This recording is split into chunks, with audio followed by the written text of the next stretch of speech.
প্রিয় বন্ধুরা, আজকে আমি একটা গুরুত্বপূর্ণ কথা বলবো।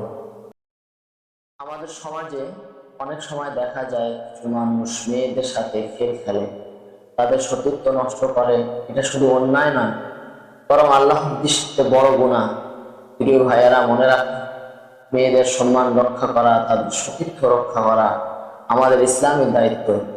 কোনো সমাজ বা পরিবার দোষ দেওয়া হয় না। যদি কেউ আপনাকে বিয়ে না দিতে চায়, তবে ধৈর্য ধরুন। হারাম পথে যাওয়ার কোনো সমাধান নয়। রাসূল সাল্লাল্লাহু আলাইহি সাল্লাম বলেছেন, মুমিনদের মধ্যে সবচেয়ে পূর্ণ ঈমানদার সেই ব্যক্তি যার চরিত্র সবচেয়ে ভালো।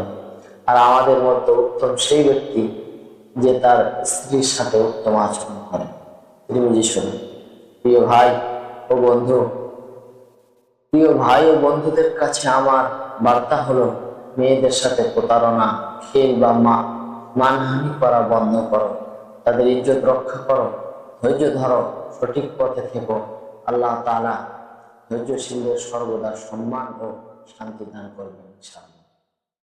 সতীত্ব ও সম্মান রক্ষা করা মহান নেক আমল। হারাম থেকে দূরে থাকো, হালাল পথে ধৈর্য ধরো। আল্লাহর সন্তুষ্টি হলো আমাদের সঠিক পুরস্কার। ভাই ও বন্ধুরা, মনে রেখো, একজন মানুষের প্রকৃত বড়ত্ব তার চরিত্রে এবং মানুষের প্রতি সম্মান দেখাতে।